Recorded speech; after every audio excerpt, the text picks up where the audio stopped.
Lagi sucinya pernikahan harus ternodai oleh aksi yang di luar nalar.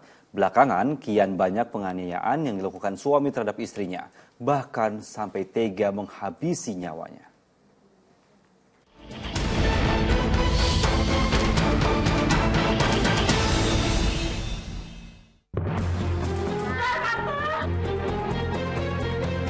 Mahligai rumah tangga kembali ternoda dengan hilangnya nyawa.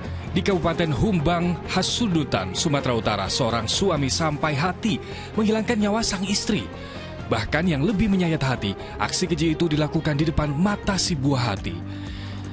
Ya, entah apa yang merasuki hati dan pikiran pria bernama Harapan Munte berusia 44 tahun. Dengan kejinya tersangka yang pernah mengalami gangguan jiwa pada 2004 itu membunuh pasangan hidupnya lalu memutilasi jasadnya. Peristiwa terkuak usai kakak tersangka menyaksikan langsung tindakan adiknya yang mencurigakan. Kala itu tersangka membawa sebuah karung ke belakang rumah yang berisi potongan tubuh korban untuk dibakar. Kakak tersangka yang begitu terkejut lantas melaporkan adiknya ke polisi.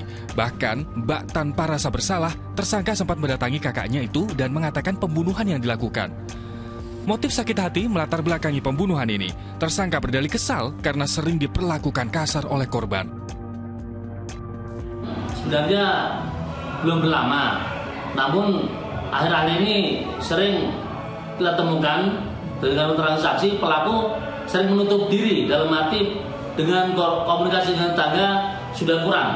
Pelaku ini sakit hati karena sering diperlakukan kasar oleh istri dengan bicara kasar dan keras pada suami kesehariannya begitu. Sucinya pernikahan juga tercoreng oleh kekerasan yang dilakukan seorang suami terhadap istrinya di wilayah Tangerang Selatan, Banten. Sungguh keji, sang istri dianiaya tanpa ampun. Meski terus meronta, pelaku tak berhenti memukul korban.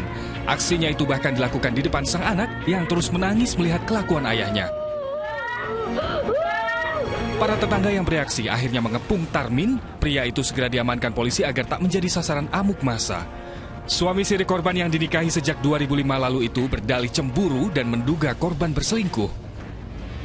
Suaminya ini, pelaku menduga istrinya ini akan berselingkuh. Dan memang menurut pengakuan dari korban dan dari saksi ya, dari anak-anaknya juga bahwa pelaku ini, yaitu suaminya, itu 1 tahun belakangan ini sering melakukan kekerasan. Apapun dalihnya, kekejian para tersangka yang tega bertindak kasar terhadap sang istri bahkan sampai membuat nyawa pelayang harus ditebus di hadapan hukum yang ancamannya 15 tahun penjara. Tim Liputan melaporkan. Jadi dicekek, kepalanya dibenturin begitu.